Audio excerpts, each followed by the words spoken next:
Wassalatu wassalamu ala rasulillah wa ala alihi wa ashabihi wa man ittabahudah ila yaumil qiyamah, amma ba'd. Alhamdulillah, segala puji bagi Allah subhanahu wa ta'ala yang telah mengumpulkan kita kembali di sore hari ini, yang insyaallah kita akan melanjutkan kembali mengambil istifadah dari kitab Aqidatus Salaf wa Ashabul Hadith yang ditulis oleh Syekh Imamul Hadis Mufassir Syekhul Islam Abu Uthman Ismail bin Abdurrahman As-Sabuni rahimahullahu ta'ala. Salat serta salam agar selalu tercurahkan kepada baginda kita, yaitu Nabi Muhammad sallallahu alaihi wasallam, beserta para keluarganya, para sahabatnya, serta orang-orang yang senantiasa mengikuti beliau hingga hari kiamat. Alhamdulillah jamaah sekalian, karena Ustadz kita Ustadz Ali Musri hafidhahullah ta'ala telah berada di hadapan kita semua. Oleh karena itu kepada beliau fa'alaihi falyatafaddal mashkuran ma'jura.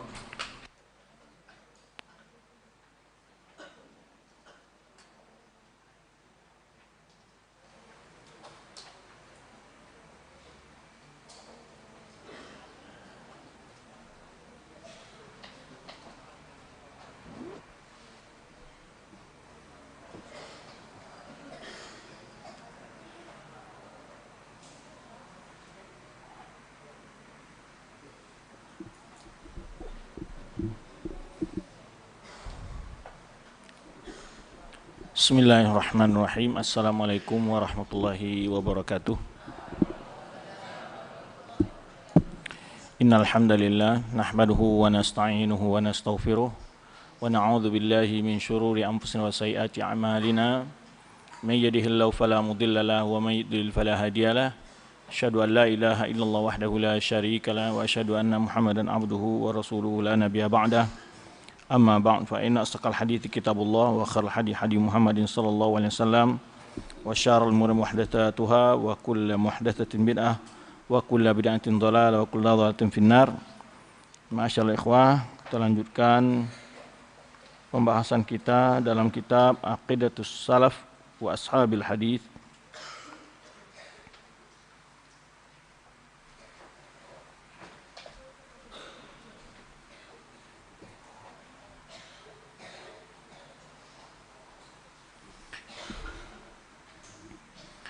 Baik. Pembahasan berikutnya adalah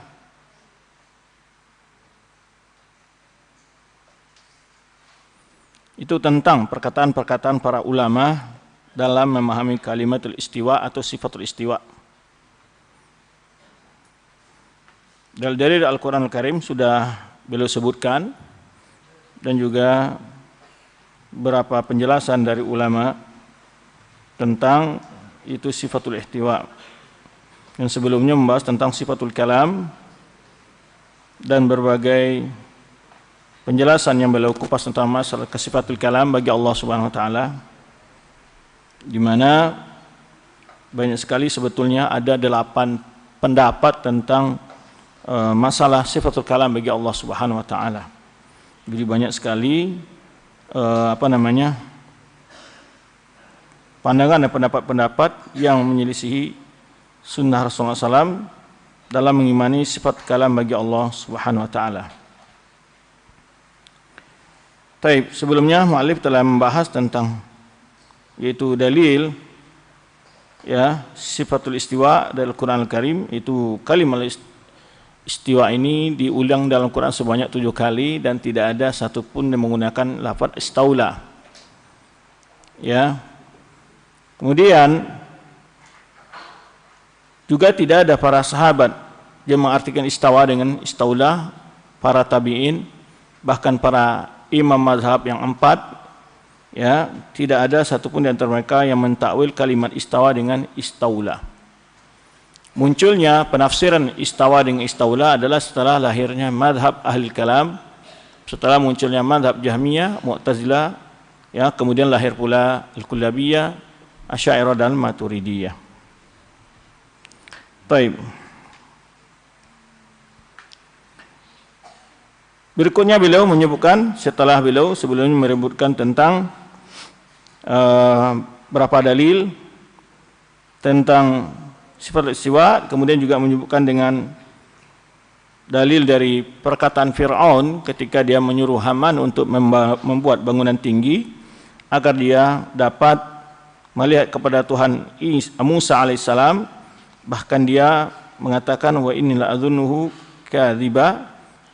Fir'aun menuduh bahwa Musa itu dusta di dalam mengatakan Allah itu berada di atas semua makhluknya. Taib. Kemudian beliau menyebutkan bahwa hakikat sifat Ahlus Sunnah adalah mengimani al-mutasyabihat dan mengamalkan al-muhkamat. Pada poin berikutnya beliau meriwayatkan dari Ummi Salamah fi qauli ta'ala, dalam firman Allah Subhanahu wa taala, Ar-Rahmanu 'ashistawa qalat al-istiwa'u ghairu majhulin wal kaifu ghairu ma'qulin wal iqrar bihi imanun wal juhudu bihi kufrun. Ya.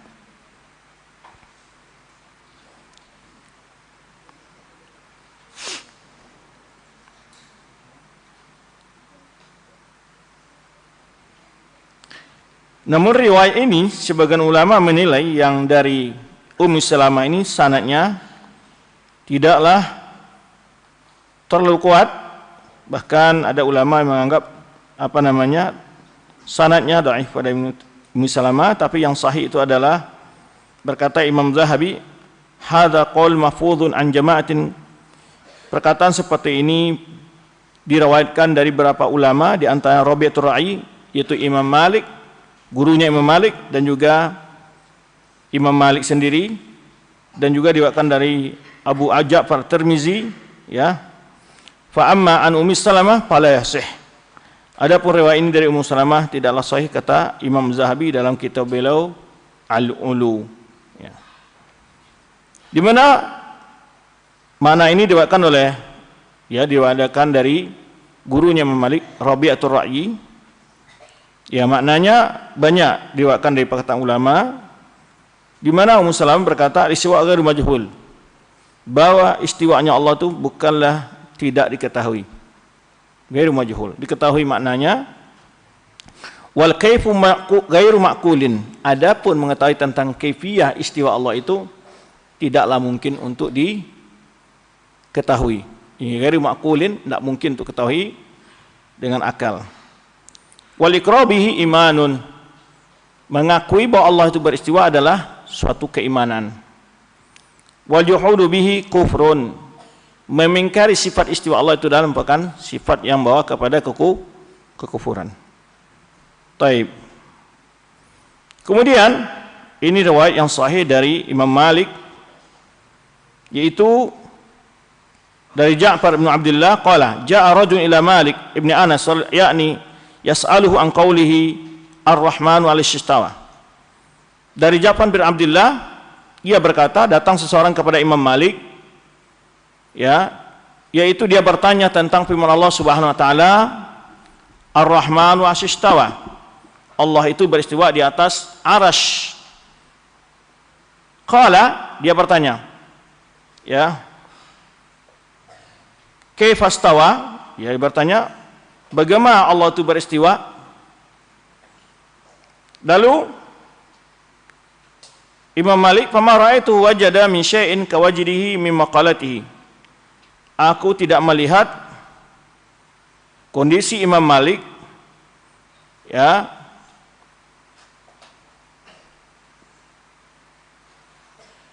marah seperti ketika, ya, orang ini bertanya kepadanya. Fama ra'aitu wajada min syai'in wa kawajdihi min maqalatihi, dari perkataan orang ini bertanya. Wa alau rahda.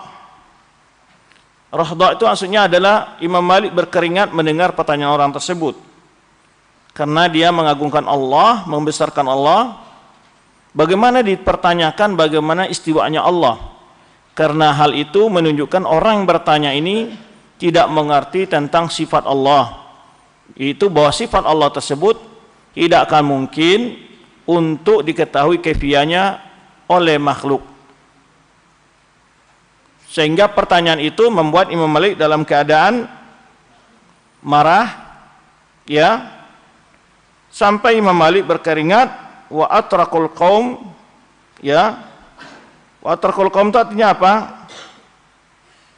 Sakata wa arkha ainaihi ilal ard, ya, orang-orang pada diam, hanya melihat ke arah ke tempat duduk mereka. Faja'alu yantadhiruna al-amra bihi fi, mereka menunggu apa yang akan dilakukan oleh Imam Malik dalam menanggapi pertanyaan orang tersebut. Tsumma suriya an Malik, maksud sirah Malik apa? Artinya hilanglah rasa kemarahan yang ada pada Imam Malik itu.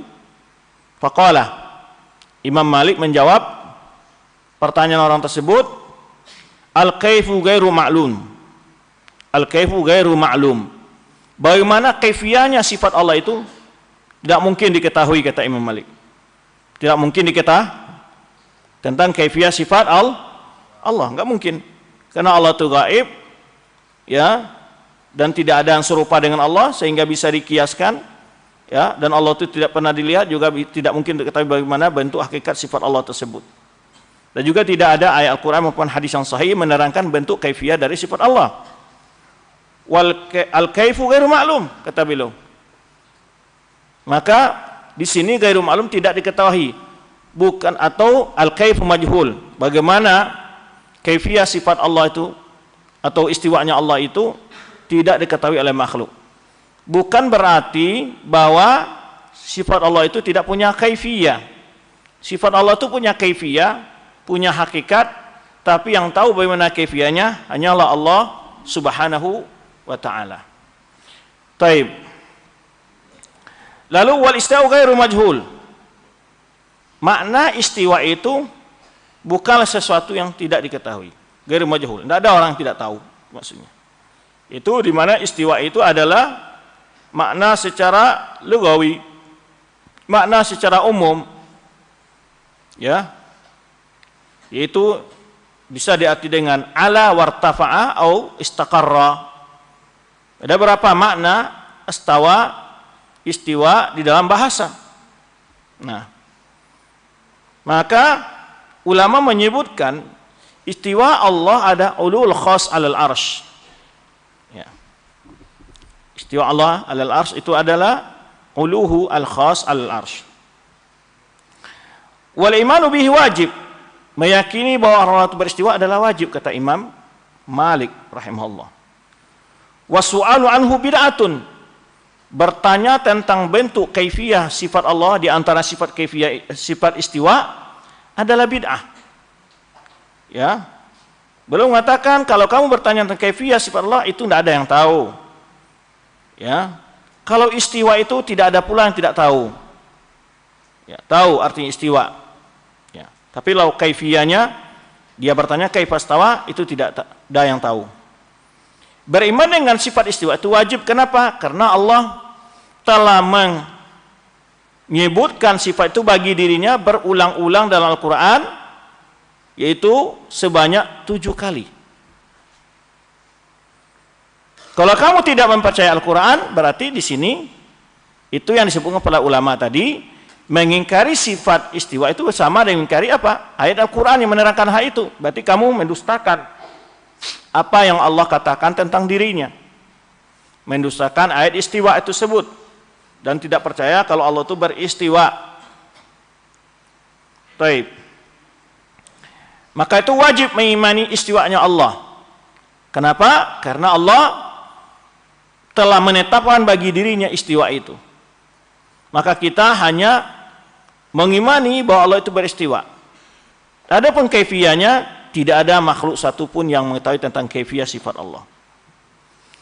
Nah, yang dimaksud minal mutasyabihat di dalam ayat-ayat sifat itu adalah masalah kaifiyah. Masalah kaifiyah. Adapun makna ayat, tidak ada satupun makna Al-Quran yang tidak diketahui kalau ayat Al-Quran.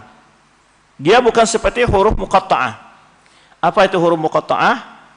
Huruf-huruf yang ada di awal sebagian surah Al-Quran seperti Nun, Shad, ya, Qaf, dan seterusnya, Ain, Ya, Ain, Shad, dan seterusnya, atau Alif Lam Mim, ya, Alif Lam Ra, ya.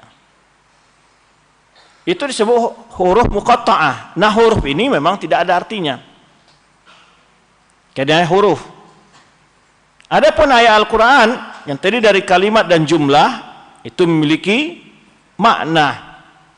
Kalau seandainya ayat itu tidak bisa dipahami maknanya, tentu Allah tidak akan menurunkan ayat itu kepada umat manusia. Kalau untuk apa diturunkan kalau memang ayatnya maknanya tidak diketahui. Kalau ada perkataan Allah dalam Al-Quran tidak diketahui dalam arti ayat-ayat Al-Quran, bukan huruf muqatta'ah, berarti Allah itu berbicara dengan sesuatu yang tidak bisa dipahami. Kalau dikatakan ada ayat Al-Quran yang tidak mungkin diketahui maknanya. Tetapi kaifiyah, segala hal yang gaib yang tahu hanya Allah. Termasuk hal yang gaib tentang sifat-sifat Allah. Demikian pula sifat ahlun nar dan sifat ahlin nar. Kejadian-kejadian akhirat yang tahu kaifiyahnya hanyalah Allah Subhanahu wa ta'ala. Ya, tidak ada yang tahu itu kaifiyahnya. Tidak ada yang tahu tentang kaifiyah hal-hal yang gaib kecuali Allah Subhanahu wa ta'ala. Baik hal-hal yang Allah sediakan untuk ahli surga, kita di dunia enggak tahu kaifiyah, apalah bentuknya. Tomat di sana, hakikatnya bagaimana bentuknya, apel yang ada di sana, rambutan, durian dan segala macamnya. Karena kata Ibnu Abbas menyebutkan laisa fid dunya mimma fil jannah illal asma. Tidak di dunia ini, tidak ada di dunia ini dengan nikmat-nikmat yang Allah sebutkan dalam surga kecuali nama saja yang sama. Hakikatnya Allah yang tahu. Nah, nanti setelah ahli surga masuk ke dalam surga baru tahu hakikatnya. Ya. Tapi maknanya tahu. Apel tahu maknanya. Susu, ya, khamar, sebenarnya Allah sudah sebutkan bagi penduduk surga itu disediakan, ya, labanan la tagayyar ta'mu, ya, wa ma'un ghaira asin, dan bagai nikmat-nikmat. Jadi kata beliau, mengimani tentang sifat istiwa itu wajib.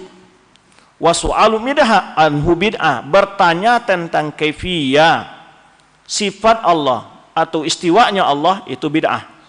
Kenapa bid'ah? Dari dua sisi. Yang kedua, yang pertama adalah tidak pernah dipertanyakan oleh sahabat. Seorang pun sahabat enggak pernah bertanya kepada Rasulullah tentang kaifiyah sifat Allah, apalagi termasuk istiwa Allah di antara sifat Allah itu. Kalau seandainya maknanya tidak tahu, tentu sahabat akan bertanya. Sebenarnya sahabat bertanya tentang yas'alunaka 'anil khamri. Ya, yas'alunaka 'anil syahril hurum. Yas'alunaka 'anil mahid. Ya, di mana banyak pertanyaan-pertanyaan sahabat di situ. Dalam Al-Qur'an bertanya kepada Rasulullah SAW. Tapi tidak ada satupun pertanyaan sahabat yang mempertanyakan tentang ayat-ayat asma sifat atau tentang kaifiyah sifat-sifat Allah Subhanahu wa ta'ala.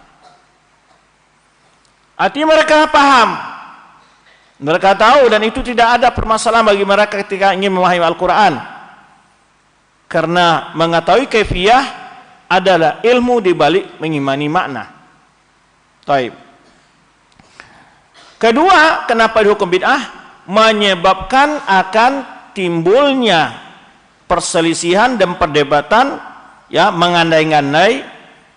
Ketika adanya pertanyaan itu menjadikan timbulnya syubhat dalam pikiran orang yang mendengar pertanyaan itu,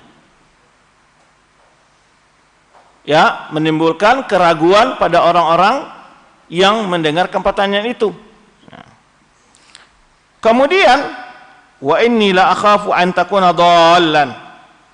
Lalu Imam Malik berkata kepadanya, aku mengkhawatirkan engkau ini adalah orang-orang yang sudah menyimpang, dhallan. Summa amara bihi fa ukhrija.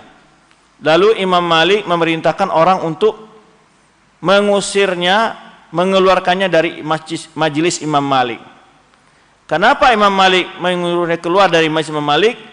Karena orang ini memiliki akidah pemahaman yang bila menular kepada yang lain akan sangat berbahaya dari penularnya COVID, dari penyakit-penyakit menular lainnya lebih bahaya. karena yang dirusaknya bukan fisik tapi adalah keimanan. Maka ini membuktikan sikap tegas seorang imam, seorang ulama, Imam Malik, kepada orang-orang yang membawa pemikiran-pemikiran yang menyimpang. Maka beliau katakan, wa inni la akhafu an takuna dhallan. Saya khawatir kamu ini adalah orang-orang yang telah terkena virus kesesatan tentang memahami nama dan sifat-sifat Allah. Fa umira bihi atau summa umira bihi, lalu Imam Malik memerintahkan untuk dikeluarkan dari majlis beliau. Baik.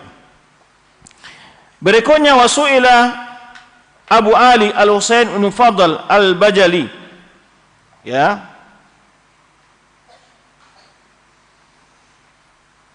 beliau ini murid Yazid bin Harun, ya.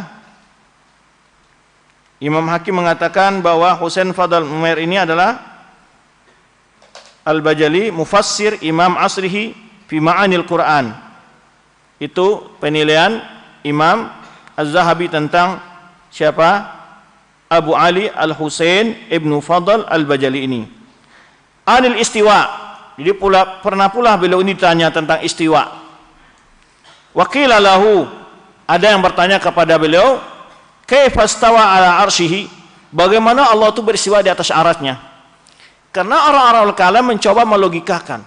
Kalau itu kita katakan istiwa di atas aras, berarti Allah itu butuh kepada aras itu. Sedangkan Allah tidak butuh kepada makhluk.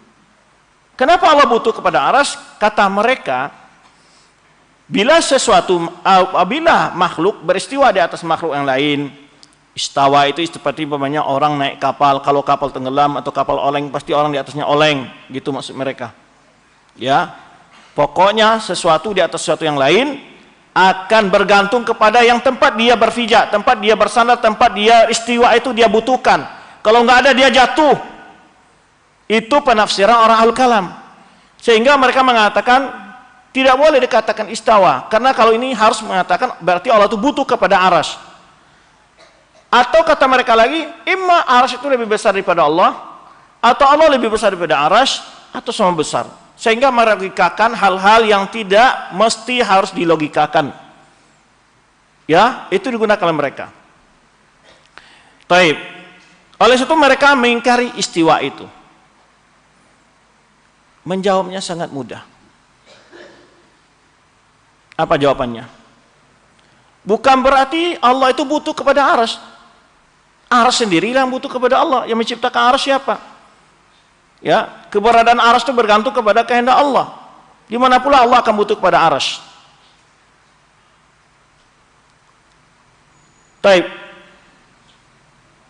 Banyak sekali makhluk, ya, yang berada di atas makhluk yang lain tidak bergantung kepada makhluk yang ada di bawahnya. Apalagi Allah dikatakan ketika berada di atas aras, istawa di atas aras, dikatakan butuh kepada aras. Di mananya? Kita lihat sekarang, langit pertama di atas bumi, apakah langit yang pertama itu butuh kepada bumi? Hah? Langit kedua butuh kepada langit kedua, langit pertama. Langit ketiga butuh ke langit kedua. Tidak ada. Matahari berada di atas makhluk, tata bumi kita. Apakah dia butuh kepada bumi ini? Bergantung kepada bumi? Enggak. Maka ketika mengkiaskan mereka sifat Allah dan sifat makhluk, justru makhluk sendiri yang berada di atas makhluk lain enggak pernah bergantung pada makhluk ini, bahwa itu ciptaan Allah. Apalagi Allah Subhanahu wa taala dikatakan bergantung kepada makhluk karena dia beristiwa atas aras. Dari mananya? Kalau seandainya istiwanya Allah di atas aras itu melazimkan Allah bergantung kepada aras, tentu Allah tidak akan menyifatkan dirinya dengan istiwa itu. Karena jelas Allah itu maha kaya dan tidak butuh kepada makhluk. Ghaniyun.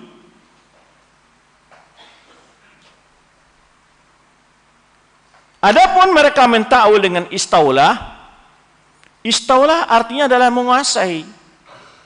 Kalau diartikan summastawa alal ars, kemudian Allah istaulah alal ars setelah menciptakan langit dan bumi, lalu setelah itu baru Allah menguasai aras. Berarti aras ini sebelum Allah menciptakan langit dan bumi, berarti aras di luar kekuasaan Allah.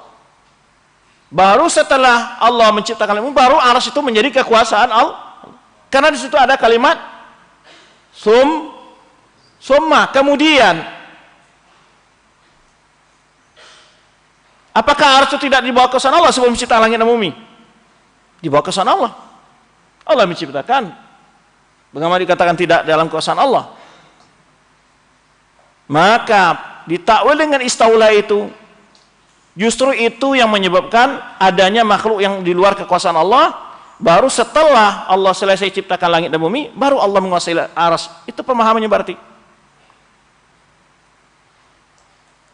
Nah, kemudian istaula di dalam bahasa adalah menguasai sesuatu yang di luar kekuasaannya.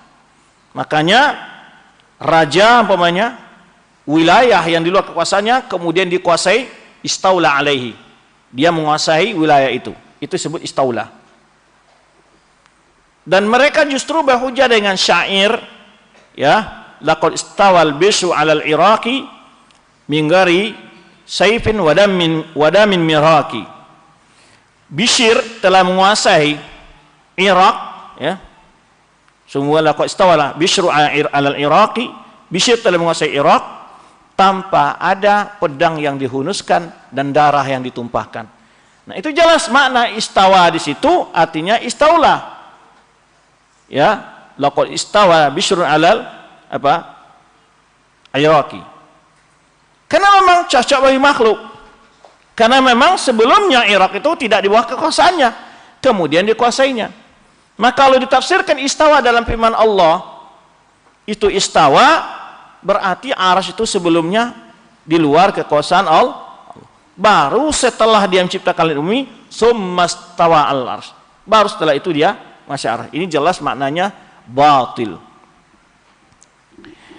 Kalau begitu seandainya istawa bisa diartikan dengan istaula, berarti Allah tidak perlu mengkhususkan arsy tempat istiwanya. Tentu bisa dikatakan qad istawa Rahman 'alal ard, istawa 'alas sama, istawa 'alal jibal. Kenapa? Karena Allah yang menguasai langit, bumi, laut, gunung, kan Allah menguasai. Apakah boleh dikatakan istawa Rahman 'alal jibal? Allah beristiwa di atas gunung, Allah beristiwa di atas langit, Allah beristiwa di atas laut. Karena semua itu artinya kekuasaan, tentu Allah berarti bisa disebut istiwa di atas gunung. Ini jelas maknanya batil. Sifat istiwa itu hanya khusus Allah sebutkan dengan arsy, tidak gunung, laut, langit, bumi, dan seterusnya. Justru istiwa Allah itu khusus dengan arsy, berkenaan dengan arsy. Baik. Ketika orang bertanya kepada Abu Ali Husain Fadl Ibn Fadli Al-Bajali ini tentang istiwa, dia bertanya bagaimana istiwanya di atas arsy. Maka dia mengatakan, ana la arifu man min amba'il ghaibi. Dia jawab, aku tidak tahu tentang hal-hal yang gaib illa miqdar ma kushifa lana, kecuali sebatas yang dibuka bagi kita, yang diperlihatkan Allah, diberitahu kita. Wa qad alamana jalla dzikruhu annahu istawa. Allah sungguh telah memberitahu kepada kita bahwa Allah itu istawa di atas arasnya. Walam yukhbirna kaifa istawa. Dan Allah tidak memberitahu kita bagaimana kaifiyah istiwanya di atas arsy. Enggak ada beritahu, hanya beritahu kita tentang sifat istiwa dan tidak memberitahu kita tentang kaifiyah istiwanya. Baik.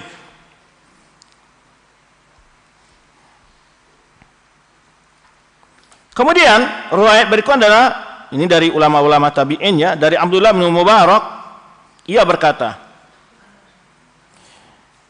di sini kenapa tidak ada tanggapan-tanggapan,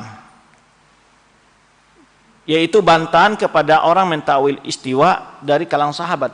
Karena nggak ada orang muncul mengingkari sifat istiwa di masa para sahabat. Di masa atba' tabi'in mulai muncul Jaham bin Safwan ini, Jahmiyah. Maka disitulah yang ada tanggapan terhadap pendapat itu hanya di kalangan tabi'in. Karena lahirnya perkataan mereka ini adalah di masa-masa para atba' tabi'in. Abdullah Mubarak berkata, berkata, na'rifu rabbana, kita mengenal Rabb kita, fauqa sab'i samawatin, di atas langit yang 7 lapis. Alal arsy istawa, dia beristiwa di atas aras. Ba'inan minhu, dia tidak tersentuh oleh aras itu. Ba'in itu artinya bukan jauh, ya. Ba'in artinya tidak bercampur dengan makhluknya. Tidak ada satu zat Allah yang bercampur dengan zat makhluknya, bersentuhan dengan zat makhluknya. Maka ba'inan minhu, ya, ba'inan minhu khalquhu, yang mana makhluknya yaitu berjarak dengan Allah itu, tidak bertemu antara zat makhluk dengan zat makhluk, itu maksudnya. Wala naqulu, dan kita tidak boleh mengatakan seperti mana perkataan orang Yahmiyah, kata Abdullah bin Mubarak, innaha huna, bahwa Allah itu berada di sini dan di sini. Wa asyara ilal ardi, Abdullah Mubarak menunjuk ke arah bumi. Allah itu ada di sini, di sini, sini. Maksudnya apa? Karena orang Jahmiyah memahami Allah itu berada dengan zatnya di semua tempat. Jadi di antara keyakinan orang Jahmiyah itu adalah mengatakan Allah berada dengan zatnya di semua tempat. Maka Abdullah Mubarak membantah hal itu, bahwa tidak ada satupun zat Allah dalam makhluk, dan tidak ada makhluk satupun dalam zat Allah. Hal ini diberikan oleh Imam Ahmad penjelasan dalam kitab beliau Ar-Rad al-Jahmiyah. Beliau memberikan diskusi dalam bentuk logika kepada orang-orang Jahmiyah, mengatakan begini. Ketika Allah menciptakan makhluk, apakah Allah menciptakan makhluk itu di luar zatnya atau di dalam zatnya Allah? Di luar zatnya Allah. Taib. Apakah Allah masuk setelah Allah menciptakan makhluk itu di luar zatnya, Allah masuk ke dalam makhluk? Tidak. Kalau Allah dikatakan masuk ke dalam makhluk, berarti makhluk lebih besar daripada Allah. Kalau dikatakan Allah makhluk diciptakan dalam zat Allah, berarti sekarang makhluk berada dalam zat Allah. Nah, makhluk ini kalau berada dalam zat Allah, makhluk ini ada yang kotor, ada yang keji. Berarti di dalamnya ada orang kafir, ada orang napi, ada babi, ada anjing di dalam zat Allah, kan begitu jadinya. Ini jelas keyakinan yang berarti. Dibuat logika. Ketika Allah menciptakan makhluk, apakah Allah menciptakan makhluk di luar zatnya atau di dalamnya? Pasti di luarnya. Taib. Setelah Allah menciptakan di luar zatnya, apakah Allah masuk ke dalam makhluk? Tidak. Taib. Itu berarti zat Allah tersendiri, zat makhluk tersendiri. Tidak ada zat Allah dalam zat makhluk, juga tidak ada zat makhluk dalam zat Allah. Tidak ada makhluk dalam zat Allah. Kemudian, ketika Allah menciptakan makhluk, apakah Allah menciptakan makhluk arah yang lebih tinggi dari Allah, atau sama tinggi dengan Allah, atau di bawah Allah? Kan nggak mungkin Allah menciptakan makhluk lebih tinggi dari Allah, karena sifat yang tinggi itu sifat yang mulia. Al-ulu adalah sifat yang mulia. Tidak mungkin zat Allah di bawah zat makhluk. Yang ada adalah sebaliknya, bahwa semua makhluk berada di bawah Allah Subhanahu wa taala. Allah itu berada di tempat yang maha tinggi, di atas semua makhluk. Taib. Makanya Imam Abdullah bin Umar mengatakan, jangan berpendapat seperti pendapat orang Jahmiyah yang mengatakan Allah berada di semua tempat dengan zatnya. Ini ada keyakinan di tengah sebagian masyarakat memahami demikian, ya, mengatakan Allah itu ada di mana-mana dengan zatnya. Ini adalah pemahaman yang berbahaya sebenarnya, karena akan melazimkan berarti Allah itu ada di tempat-tempat yang kotor. Karena kalau Allah ada berada di semua tempat, tentu semua tempat baik, kandang sapi, kandang babi, di semua tempat dikatakan berarti Allah ada di situ. Sedangkan Allah maha suci dari segala hal yang kurang, dari segala hal yang keji. Maha suci Allah. Taib. Yang berikutnya, kalau di saat poin ke-52, wa sami'tul hakim Aba Abdullah fi kitabi at-tarikh alladhi jama'ahu li ahli Nasabur. Jadi Imam Hakim pengarang kitab Al-Mustadrak ini ada kitabnya Tarikh Naisabur, dan juga kitab beliau Al-Mu'ru Kitabuhu Ma'rifatul Hadis. Ya. Alladzini jama'ahuma wa lam yusba' ila mislihima, yang dia telah menulis kedua kitab tersebut dan belum ada yang mendahului dia dalam menulis dua kitab tersebut. Yaqulu, ia berkata, sami'tu Abu Ja'far Muhammad bin Saleh bin Hani yaqul, ya, aku mendengar Abu Ja'far Muhammad bin Saleh bin Hani berkata, sami'tu Abu Bakrin Muhammad bin Ishaq bin Khuzaimah yaqul, aku mendengar Abu Bakar Muhammad bin Ishaq bin Khuzaimah berkata. Ini Imam Ibnu Khuzaimah dalam kitab beliau, tentu kitab Tauhid. Man lam yakum bi annallaha 'ala arsyihi qad istawa fawqa sab'a samawatihi, barang siapa yang tidak mempercayai atau tidak mengatakan bahwa Allah itu berada di atas arasnya, dan sungguh ia beristiwa di atas arasnya, itu di atas langit, arasnya berada di atas langit yang 7 lapis, bahwa kafir berami, maka dia telah kafir dengan Rabbnya. Halalul dami, halal darahnya. Yustatabu fa in taba wa illa duriban unuqu, maka dia harus diminta bertaubat. Jika dia tidak mau, maka boleh dipenggal lehernya. Ini perkataan Ibnu Khuzaimah, seorang ulama, dan beliau ini bermadzhab Syafi'i. Pernah dinukilkan ini pendapat beliau dinukil oleh Ibnu Taimiyah dalam berapa kitab beliau. Lalu ada orang yang mengatakan bahwa Ibnu Taimiyah itu mengkafirkan kaum muslimin. Ya. Dengan hujah beliau berkata tentang hal ini. Padahal ini bukan perkataan beliau, perkataan Ibnu Khuzaimah. Kalau seandainya perkataan ini bernilai pentakfiran kepada kaum muslimin, maka ini adalah perkataan Ibnu Khuzaimah, bukan perkataan Imam Ibnu Taimiyah. Itu yang pertama. Lalu apa maksud pengkafiran kaum muslimin di sini? Bukan pengkafiran kaum muslimin, pengkafiran orang yang jatuh kepada hal yang mengkufur. Maka tidak bisa dikatakan di sini dia mengkafirkan kaum muslimin, tapi mengkafirkan orang yang terindikasi memiliki pemikiran yang mengingkari sifat Allah, mengingkari istiwa Allah, dan itu kufur menurut Al-Quran. Nah, itu yang kedua. Yang ketiga, Ibnu Khuzaimah ini dalam rangka menjelaskan hukum perkataan, bukan menghukum setiap personal takfir muayyan yang telah kita jelaskan sebelumnya.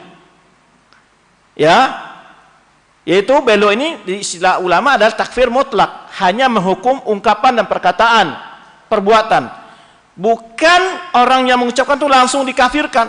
Karena di dalam kaidah Ahlussunnah wal Jamaah, orang-orang yang jatuh kepada sesuatu yang dicurigai membawa kepada kekufuran, itu diproses secara hukum.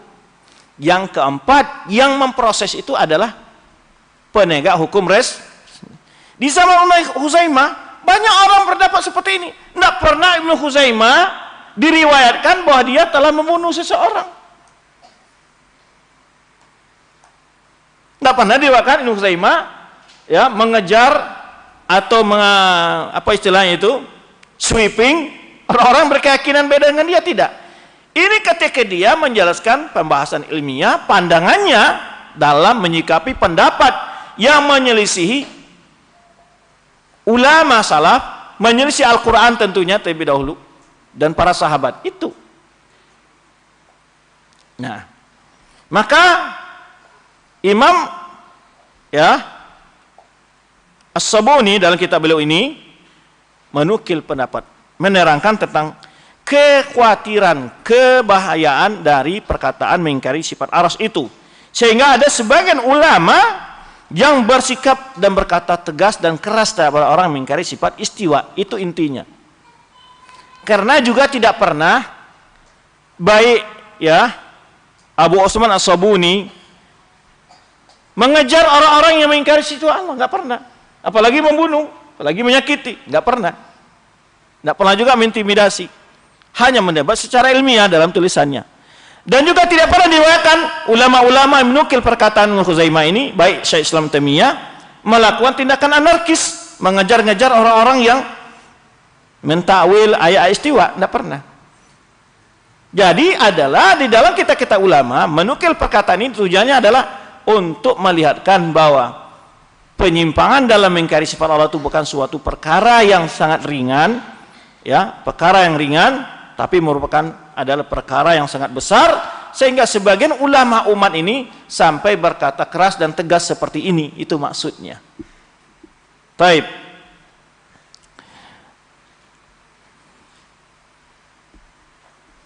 Waqi'a ala ba'd az-mazabil, lalu setelah itu katanya dibuang ke tong sampah tempat jasadnya, hatta la ta'azzal muslimuna, sampai orang muslim lain tidak terganggu dengan bau mayatnya, jasadnya.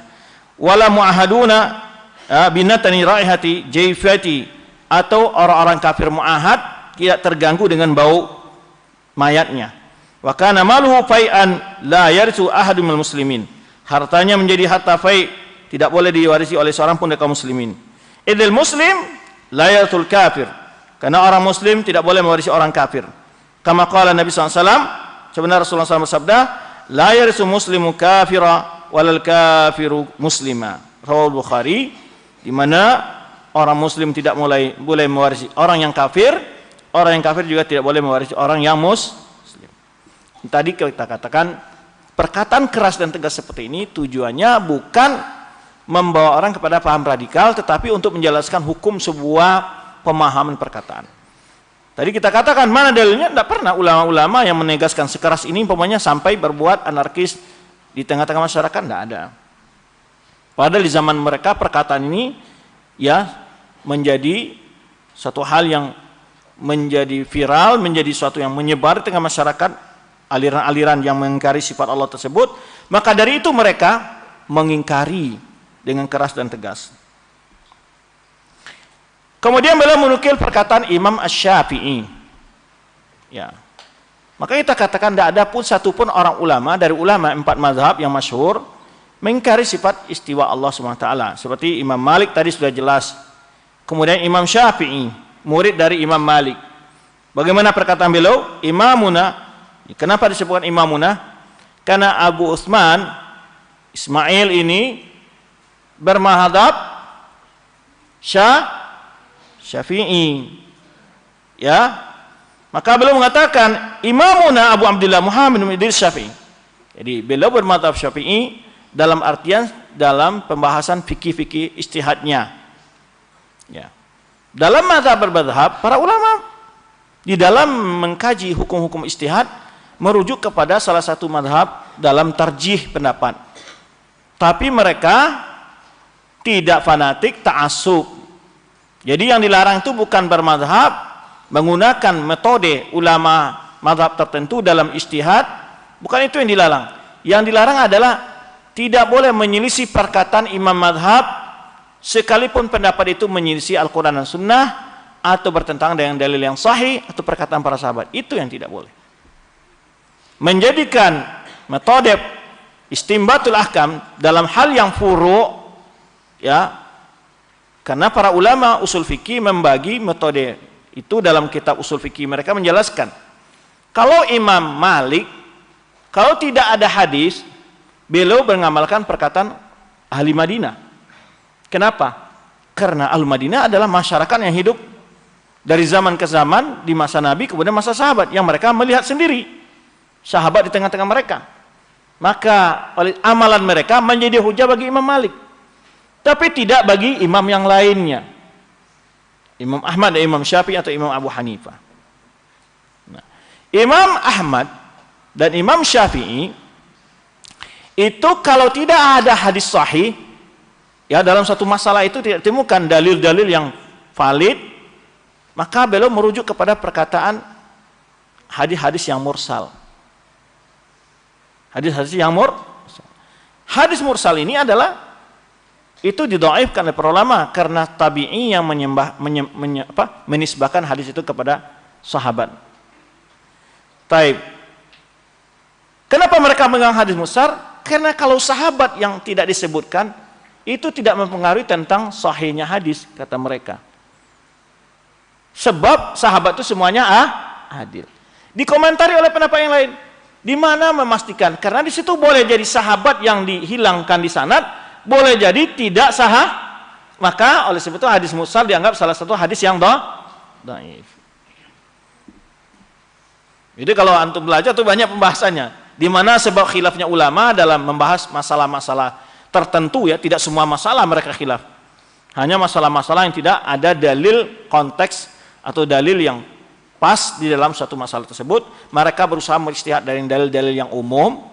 Yang dalil-dalil umum itu mereka berusaha menggali hukumnya yang berbeda cara memandangnya, memahaminya. Nah, Imamna Abu Abdullah Muhammad bin Idris Asy-Syafi'i berkata radhiyallahu anhu, kata beliau, ihtajja fi kitabih Al-Mabsut. Jadi kata beliau dalam kitabnya Al-Mabsut dia berhujah dalam masalah memerdekakan budak yang beriman, ya, fil kafarah, ketika adanya kafarat.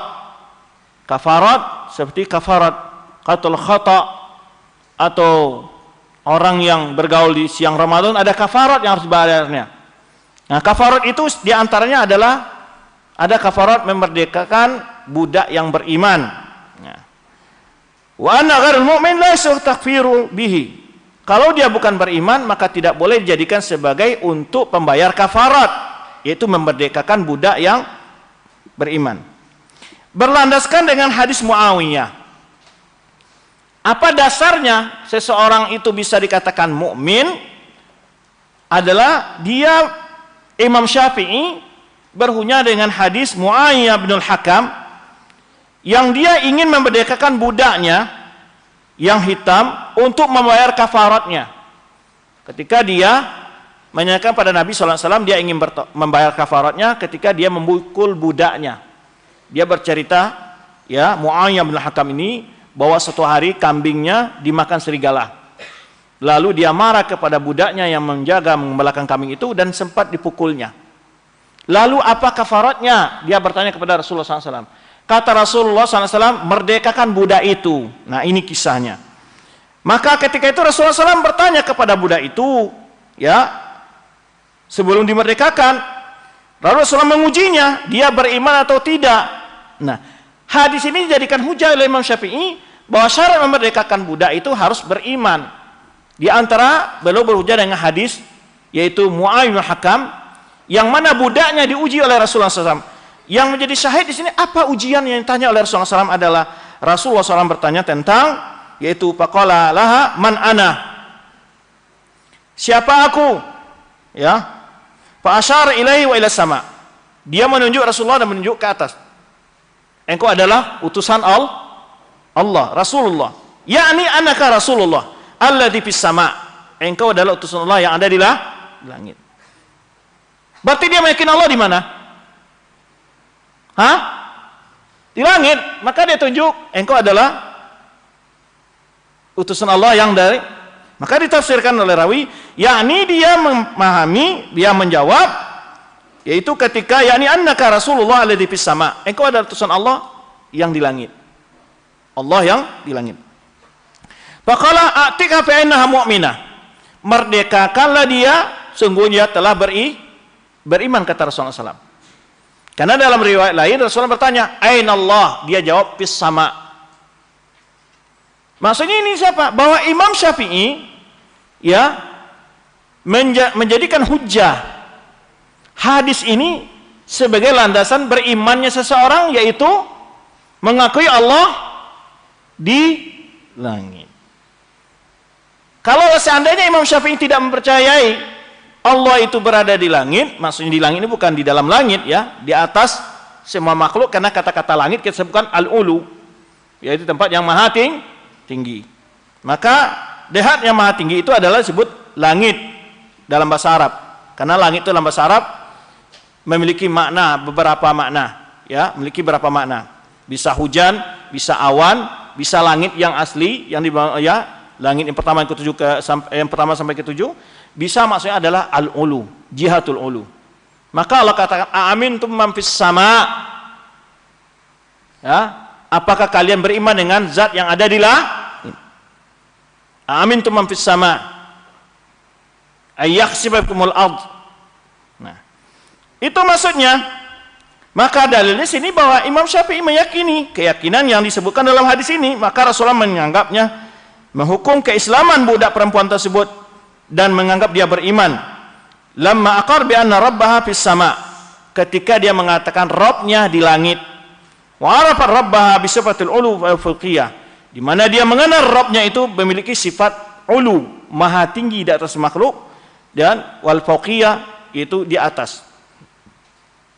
Itu dalil dari perkataan Imam Syafi'i bahwa beliau meyakini Allah itu fil ulu, berada di tempat yang maha tinggi dari semua makhluk. Wa inna mahtaja Syafi'i rahmatullah alaihi, Imam Syafi'i berhujah ya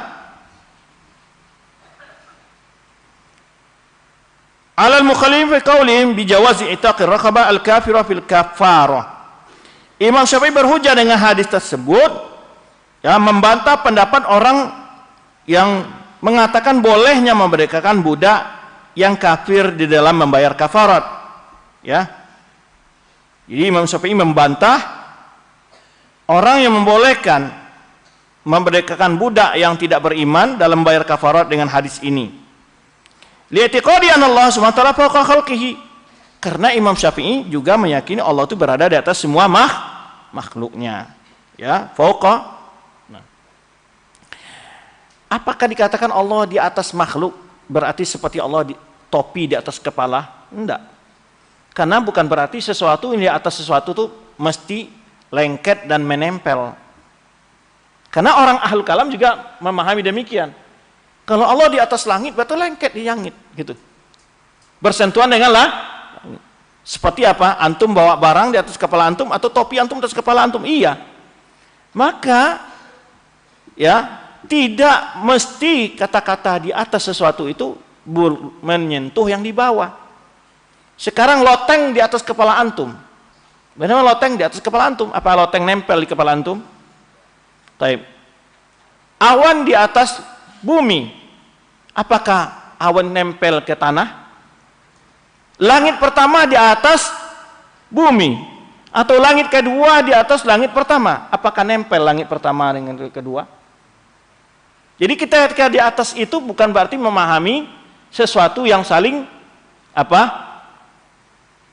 Menempel atau bersentuhan.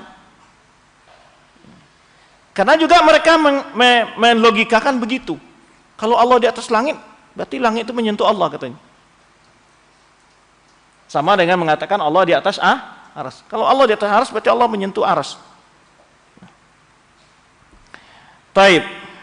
Jangankan Allah, makhluk saja dikatakan di atas makhluk yang lain, tidak mutlak dia menyentuh makhluk yang di bawah.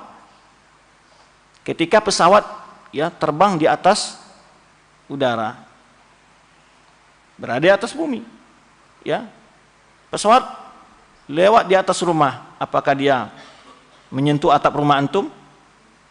Tidak, ya kan? Maka bukan berarti setiap yang di atas harus menyentuh yang di bawah. Itu tergantung dengan kalimat-kalimat tersendiri.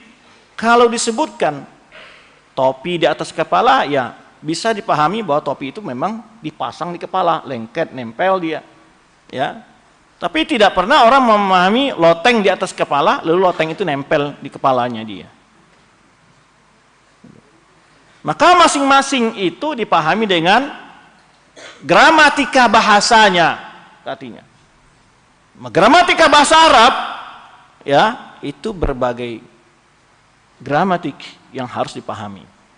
Bukan berarti ketika Allah di atas langit, Allah itu berada dikungkung oleh langit, bukan begitu.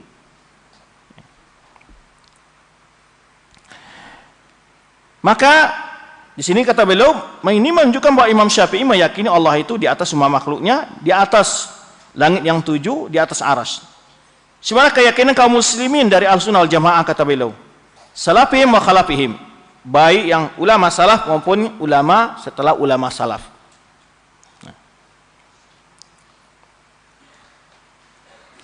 Idza kana rahimallahu taala la yarwi khabaran sahihan summa la yaqulu bihi. Ya, idza kana rahimahullah la yarwi khabaran sahihan summa la yaqulu bihi. Ya. Kalau bukan karena dia meyakini Allah itu di atas langit, tentu tidak mungkinlah, atau di atas semua makhluknya, tidak mungkin Imam Syafi'i meriwayatkan sebuah kabar yang sahih kemudian dia tidak mengimani kandungannya. Berikutnya, wa akhbarna al-Hakim Abu Abdullah rahimallahu taala qala. Ini juga dari riwayat Imam Hakim, ya, ia berkata Amba'ana Imam Abdul Walid Hasan bin Muhammad Al-Faqih qala haddatsana Ibrahim bin Mahmud qala sami'tu Rabi' ibn Sulaiman. Siapa Rabi' ibn Sulaiman? Sami'tu Rabi' ibn Sulaiman. Siapa Rabi' ibn Sulaiman? Muridnya Imam Syafi'i. Murid Imam Syafi'i itu yang sangat terkenal ada dua, yaitu Al-Muzani Rabi' ibn Sulaiman. Ya, harus tahu itu. Kalau sudah Rabi' bin Sulaiman meriwayatkan dari Imam Syafi'i, itu sudah pasti itu benar, karena beliau langsung berguru kepada Imam Syafi'i. Kemudian pula Al-Muzani. Ya, itu ulama-ulama Syafi'iyah yang istilahnya orang sekarang A1, langsung dari Imam Syafi'i dia belajar. Banyak murid-murid Imam Syafi'i, bukan dua itu saja, tapi yang terkenal, ya, yang lama mulazamanya dan terkenal, yang banyak menukilkan perkataan Imam Syafi'i adalah dua murid beliau ini. Taib. Apa kata Rabi' ibn Sulaiman? Yaqulu sami'tu Syafi'iyya rahimallahu ta'ala yaqul. Aku mendengar Imam Syafi'i berkata, rahimahullah, idza ra'aitumuni aqul qawlan wa qad sahha 'ani Nabi sallallahu alaihi wasallam khilafahu fa'lamu anna aqli qad dhahaba. Bila kalian melihat aku mengatakan sebuah pendapat dan telah sahih hadis dari Nabi SAW sebaliknya. Jadi kata beliau, kalau kalian melihat pendapatku menyalahi hadis sahih dari Nabi SAW, maka ketahuilah oleh kalian bahwa akalku sudah pergi. Maksudnya apa itu? Bahwa beliau menyatakan tidak akan mungkin menyelisih hadis sahih dari Nabi SAW, dan perbuatan orang yang sudah hilang akalnya, alias gila.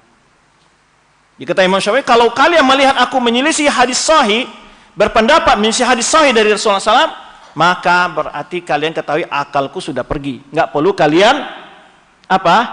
Percaya dengan pendapatku. Itu pendapat orang yang tidak punya akal. Itu maksudnya. Jadi nggak usah kalian pedulikan pendapatku lagi. Karena pendapat orang tidak punya akal itu. Bila berpendapat menyelisih hadis Rasulullah Sallallahu Alaihi Wasallam. Taib.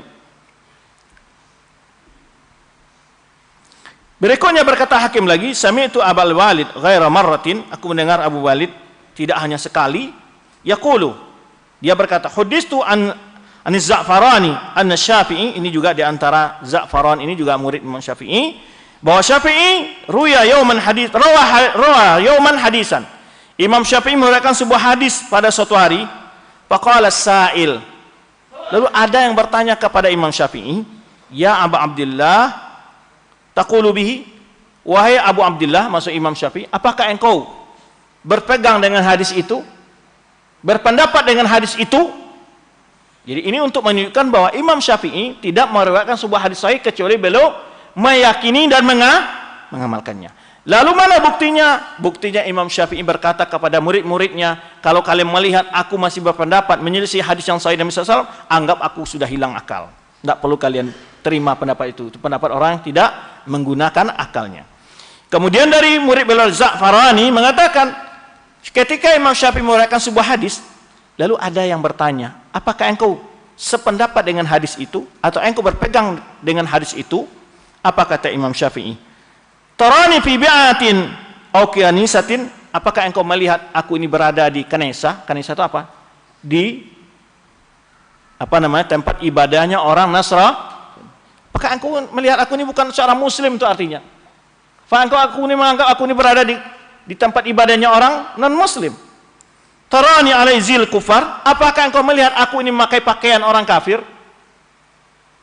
Maksudnya beliau apa? Saking kerasnya teguran beliau kepada orang tersebut, ya, ketika beliau memilih berpegang dengan hadis, lalu orang bertanya, engkau memperpegang dengan hadis itu?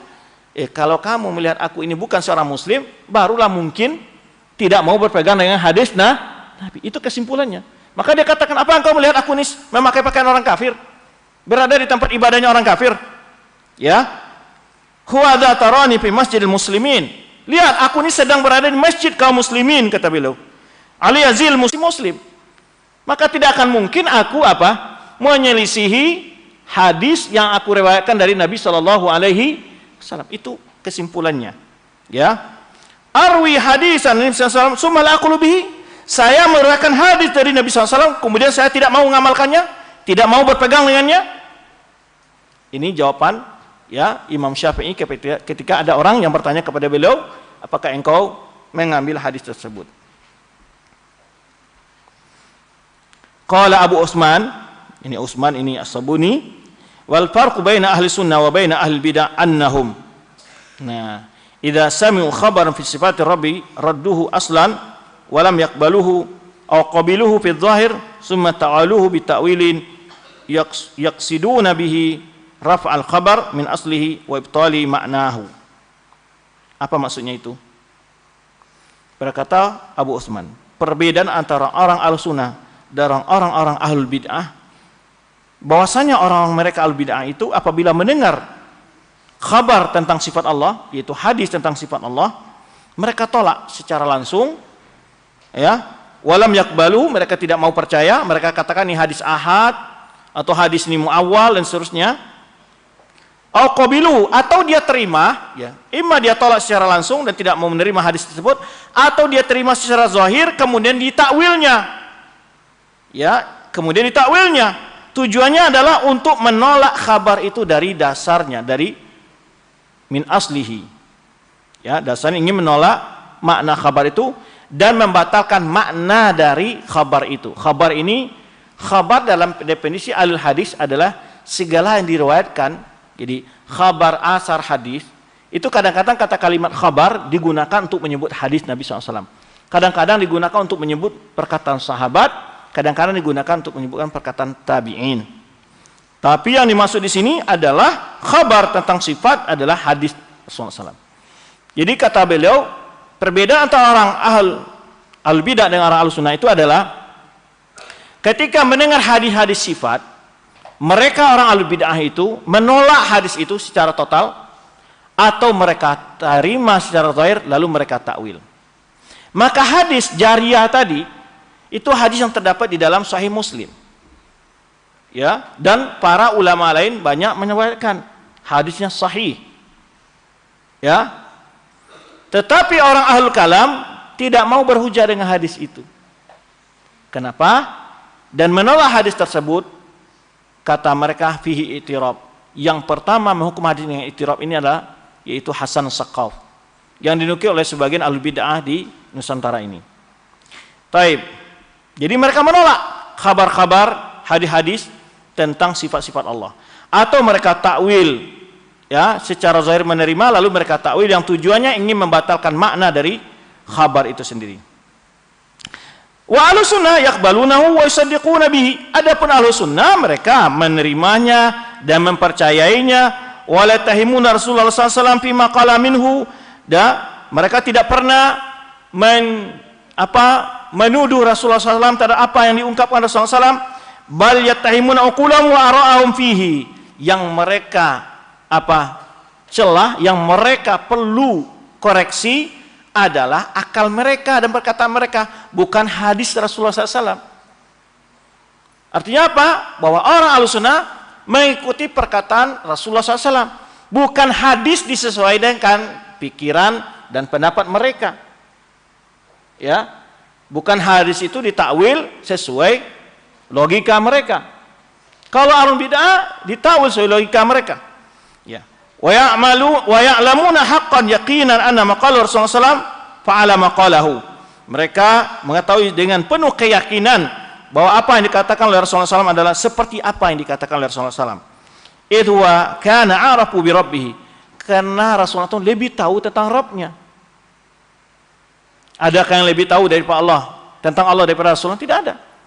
Maka ketika Rasulullah SAW menyebutkan sifat-sifat Allah, beliau lebih tahu tentang Allah dari semua manusia. Maka yang disalahkan bukan hadis-hadis yang telah disampaikan Rasulullah SAW. Yang perlu dikoreksi dan disalahkan adalah logika-logika kita, ya.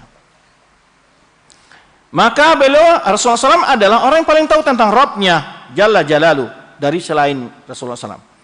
Walam yakul fihi illa haqqan wa sidqan. Dan tidak akan mungkin Rasulullah berkata kecuali sesuatu yang benar dan hak, ya, dan sesuai dengan wahyu. Ya. Qala Allah azza wa jal, di mana Allah telah mengatakan bahwa Rasul itu tidak pernah berbicara sesuai hawa nafsunya, wa ma yantiqu 'anil hawa in huwa illa wahyu yuha. Tidaklah dia berbicara sesuai dengan hawa nafsunya, tapi dia yang katakan dia adalah wahyu yang diwahyukan kepadanya. Maka ini bagaimana sikap Ahlus Sunnah dalam menerima hadis-hadis yang datang dari Rasulullah SAW tentang sifat-sifat Allah Subhanahu wa ta'ala. Taib. Dan ini banyak sekali ya dalil-dalil yang menjelaskan wajibnya menerima khabar Rasulullah SAW tanpa mentakwil dan memindah-mindahkan makna dari kalimat Rasulullah SAW atau sabda Rasulullah SAW. Karena Rasulullah SAW adalah makhluk yang paling tahu tentang Rabb-Nya. Tidak ada jalan bagi kita untuk mengenal Allah kecuali melalui sabda-sabda yang disampaikan oleh Rasulullah SAW tentang Allah Subhanahu wa ta'ala. Berkata Imam Az-Zuhri, yaitu Imam A'immah, imamnya para ulama dan lainnya para ulama umat radhiyallahu anhu, jadi Imam Zuhri dan lain ulama lain, Allahil bayan, Allah lah yang memberi penjelasan, wa ala rasulil balagh, Allah lah yang menyampaikan penjelasan itu. Allah memberi penjelasan, Rasulullah yang menyampaikan penjelasan itu. Rasul tugasnya sekedar menyampaikan. Yang memberikan penjelasan adalah Allah Subhanahu wa ta'ala. Wa alaina taslim, kita hanya menerima apa yang disampaikan oleh Rasulullah SAW. Makanya sering kata-kata ini dinukil oleh para ulama, yaitu alallahil bayan wa ala rasulil balagh wa alaina taslim. Rasulullah SAW menyampaikan apa yang Allah sampaikan kepada Rasulullah SAW. Keterangan-keterangan yang diwahyukan kepadanya, maka disampaikan. Karena Rasulullah tidak bicara tentang hal itu dengan dengan nafsunya atau hawa nafsunya. Ketika Rasulullah menyampaikan sesuatu, kita sebagai umat beliau menerima apa yang beliau sampaikan.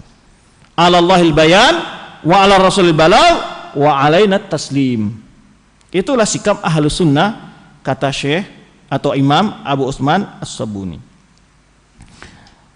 Warawa Yunus ibnu Abdus Samad ibnu Maqil, dari ayahnya Abdus Samad ibnu Maqil, anna Ja'd bin Dirham qadima ala Wahab ibnu Munabbih. Ja'd bin Dirham ini adalah yaitu yang pencetus pemikiran Jahmiyah. Jadi yang pertama itu namanya Ja'd bin Dirham, yang mana dalam sejarahnya dia hidup di sekelilingi oleh orang-orang ateis, dahriyin. Lalu karena dia tidak punya ilmu, pada satu kali dia ditanya oleh orang-orang ateis ini, orang dahriyin ini, bagaimana bentuk Tuhanmu? Lalu di dalam terjemah biografinya disebutkan dia tidak mampu menjawab kecuali setelah 40 hari dia mencoba merenungkan pertanyaan itu. Akhirnya dia jawab, Tuhanku itu adalah tidak sama sekali sesuai, tidak sedikit pun mirip dengan makhluk. Tidak bisa dilihat, tidak bisa dirama, tidak punya warna, tidak bergerak, tidak diam dan segala macamnya. Tapi sifat nafi semuanya. Dia pernah datang bertemu Wahab bin Munabbih. Siapa Wahab bin Munabbih ini? Seorang atba' tabi'in, ya. Yas'aluhu an sifatillahi ta'ala. Dia bertanya tentang sifat Allah Subhanahu wa ta'ala kepada Wahab bin Munabbih. Wailaka ya Ja'du, celaka engkau wahai Ja'd bin Dirham. Jadi sungguh apa gerangan kamu ini? Ba'du mas'alati inni la'adhunuka minal halikin. Ya. Sebagian pertanyaan yang kamu kemukakan itu saya melihat kamu ini berada di orang-orang yang sedang binasa. Ya. Wahai Ja'du, law lam yukhbirna Allah fi kitabihi anna lahu yadan wa 'ainan wa wajhan lama qulna dzalik. Wahai Ja'ad, kalau Allah tidak memberitahu kepada kita di dalam kitabnya tentang Allah itu memiliki sifat tangan, ain dan wajah, tentu kita tidak akan pernah mengatakan hal itu, kata Wahab bin Munabbih. Allah yang memberitahu itu kepada kita. Fattaqillaha, maka takutlah kamu kepada Allah. Ini perjawaban dari Wahab bin Munabbih kepada siapa? Ja'd bin Dirham.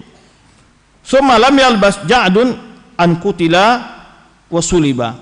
Yaitu setelah Ja'd ini dihukum, ya, dengan perkataannya yang menyimpang itu dihukum oleh penguasa yaitu Khalid Al-Khusari namanya. Al-Khusari yang menghukum siapa? Ja'd bin Dirham.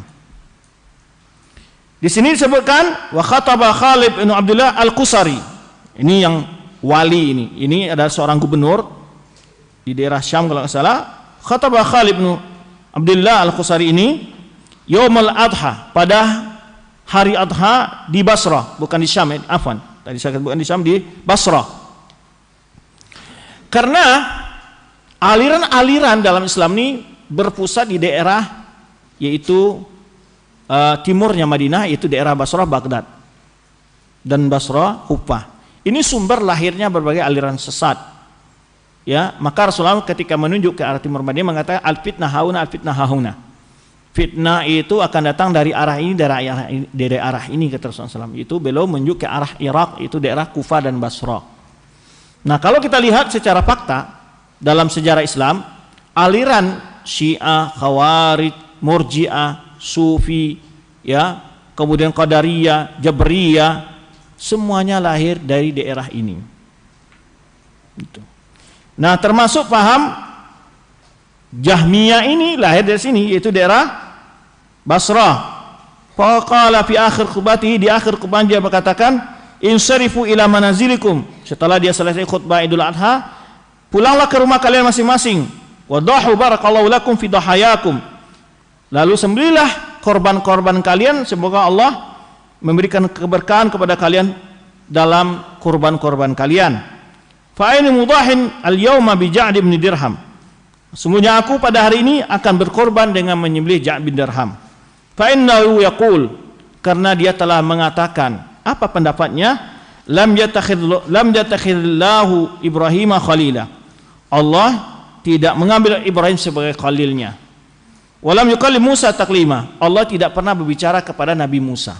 Dia mengingkari tentang sifat khullah bagi Allah terhadap Nabi Ibrahim, juga mengingkari bahwa Allah telah bicara kepada Nabi Musa. Ini diantara kesesatan yang dia sebarkan.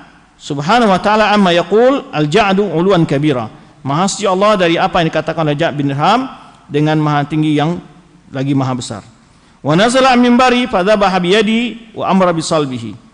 Dan dia turun dalam menyembelih Ja'd bin Dirham tersebut, ya, karena dihukum dengan dia telah kafir dengan pemandangan keyakinannya dia itu, ya, dan disuruh untuk disalib. Taib, ini ya penjelasan tentang masalah istiwa Allah Subhanahu wa taala. Berikutnya an-nuzul wal maji'. Ya. Sifat nuzul wal maji'.